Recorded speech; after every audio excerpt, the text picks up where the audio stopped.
तुर्किया ने जदीद एटले टैंक अपनी फ़ौज के हवाले कर दिए हैं। ये एटले टैंक जो हैं वो एक नई वर्जन है एटले टैंक की, जो कि इंतहाई जदीद है और अपने पुराने जो वर्जन्स हैं उनसे बहुत ज़्यादा एडवांस स्टेज पर है। तुर्किया ने मुल्की तौर पर टैंक साज़ी में इस कदर काम नहीं किया था और उनका ज़्यादातर जो इन्हिसार था वो अमरीकी टैंकों पे था, या लेपर्ड 2-1 टैंक जो हैं वो उनके पास काफ़ी अरसे से इस्तेमाल में रहे हैं। 2007 में ये फैसला किया गया था कि तुर्किया मुल्की तौर पर टैंक बनाएगा। तुर्किया की कंपनी को $500 मिलियन की खरीद रकम का जो है वो कॉन्ट्रैक्ट दिया गया, जिसके बाद टैंक की तैयारी जो है वो मुमकिन हो सकी। जनूबी कोरिया की जो है हुंडई कंपनी से ताउन किया गया और $540 मिलियन के मुआहदे के बाद मुल्क में टैंक की नई टेक्नोलॉजी को हासिल करके उस पर काम शुरू कर दिया गया। तमाम डिज़ाइनिंग की गई और उसकी तैयारी की गई और नए सिरे से टैंक जो है वो बनाया गया। कहा जा सकता है कि ये टैंक जो है वो K2 ब्लैक पैंथर, जो कि जनूबी कोरिया के ज़रिए इस्तेमाल है, वो जो उसकी वर्ज़न ही ये बनाई गई थी। लेकिन बहरहाल इसमें तुर्किया ने अपनी भी डिज़ाइनिंग का काफ़ी काम किया और इसमें काफ़ी जो है एडवांस टेक्नोलॉजी इस्तेमाल की गई थी। 2016 में एटले टैंक जो है वो सामने आया और पहला टैंक जो है वो तैयार होकर डिस्प्ले किया गया। शुरू में ऐसे 250 टैंकों का ऑर्डर दिया गया था, लेकिन क्योंकि ये बड़े कामयाब हो चुके थे, इसलिए बाद में इनका ऑर्डर जो है वो 1000 का कर दिया गया, जिसे 250 के बैचेज़ में बनाने का फ़ैसला किया गया। 2018 में तुर्किया की जिस कंपनी ने एटले टैंक जो है वो बनाया था, उसका प्रोजेक्ट सारा चलाया था, उससे मुआहदा ख़त्म कर दिया गया क्योंकि बहुत सारे जो करप्शन के मामलात थे वो उसमें से निकल आए। इसलिए ये मुआहदा जो है वो ख़त्म हो गया और नई कंपनी को कॉन्ट्रैक्ट दे दिया गया। एटले टैंक में जर्मन इंजन फिट किए गए थे, जिसकी फरहमी पर जर्मनी ने पाबंदी लगा दी थी, क्योंकि तुर्की पर इल्ज़ाम था कि वो शाम की जंग में मुलव्वस है। जापानी कंपनी को भी इंजन की दरख्वास्त की गई, लेकिन जापान ने भी इस टैंक के लिए इंजन फराहम करने से फिर इनकार कर दिया था।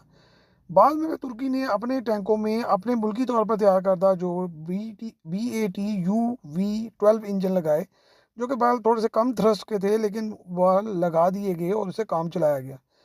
इसकी जदीद तरीन ट्रांसमिशन और नए इंजन की तैयारी जो है वो कोरिया के साथ जो है मिलकर बनाने का फ़ैसला किया गया और यूँ इनमें वो इंजन लगाए गए जो कि K2 ब्लैक पैंथर में लगे हुए हैं।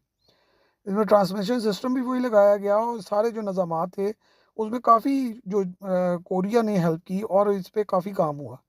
बुनियादी तौर पर तुर्किया जर्मन लेपर्ड टैंकों के इंजन और ट्रांसमिशन इस्तेमाल करता आया था, लेकिन पाबंदियों के बायस इसे तब्दील करना पड़ा था।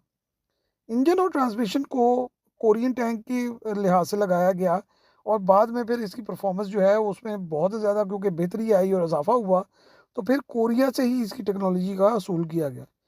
एटले की सबसे नई वर्जन को बनाने में कतर ने भी सरमायाकारी की थी और तुर्किया ने इस टैंक को मुल्की तौर पर जदीद बनाकर इसमें इंजन भी मुल्की तौर पर लगा दिया है। 2027 के बाद से जितने भी टैंक जो है वो बनाए जाएंगे, उनमें 90% 80 से 90% जो टैंक आलात होंगे वो तुर्किया में ही बनाए गए हैं। इस टैंक में 120 मिलीमीटर की स्मूथ बोर गन लगी होती है। इस टैंक में अपने बचाव के लिए जदीद तरीन रिमोट कंट्रोल सिस्टम लगाए गए हैं, जिससे इसकी सारी मशीन गनें जो हैं वो ऑपरेट होती हैं, जिन्हें टारगेट पर चलाने के लिए गनर को कोई ज़्यादा तको तो नहीं करनी पड़ती है, वो अंदर से ही उसको आराम से एक रोबोट के ज़रिए जो है वो ऑपरेट कर सकता है। इस टैंक का वज़न 65 टन है और ये 450 किलोमीटर तक जा सकता है और हर मौसम दिन रात में हर तरह से काम कर सकता है। इसमें ट्रैकिंग और देखभाल के सारे निज़ामात जो हैं वो नए लगाए गए हैं और ये जनूबी कोरिया के साथ मिलकर बनाए गए हैं। तुर्की और कतर जो है इस टैंक को मिलकर बना रहे हैं और तुर्की जो में कतर जो है इस मामले में बहुत ज़्यादा इन्वेस्टमेंट कर रहा है और हाल ही में कतर ने कहा है कि वो तुर्की से ऐसे मज़ीद टैंक जो है वो ख़रीदेगा, जो कि बिल्कुल नई साख्त होगी। और इसी साल अगस्त में जो तुर्की को की फ़ौज के हवाले किए गए हैं टैंक, कतर भी वैसे ही टैंक जो है वो अपनी फ़ौज के लिए तुर्की से ख़रीद रहा है। इन टैंकों में Saudi Arabia, Oman, Azerbaijan, Colombia और पाकिस्तान सभी ने इंटरेस्ट का इज़हार किया है। सऊदी अरेबिया, ओमान और अज़रबैजान जो है इन टैंकों को ख़रीदने में काफ़ी इंटरेस्टेड नज़र आते हैं।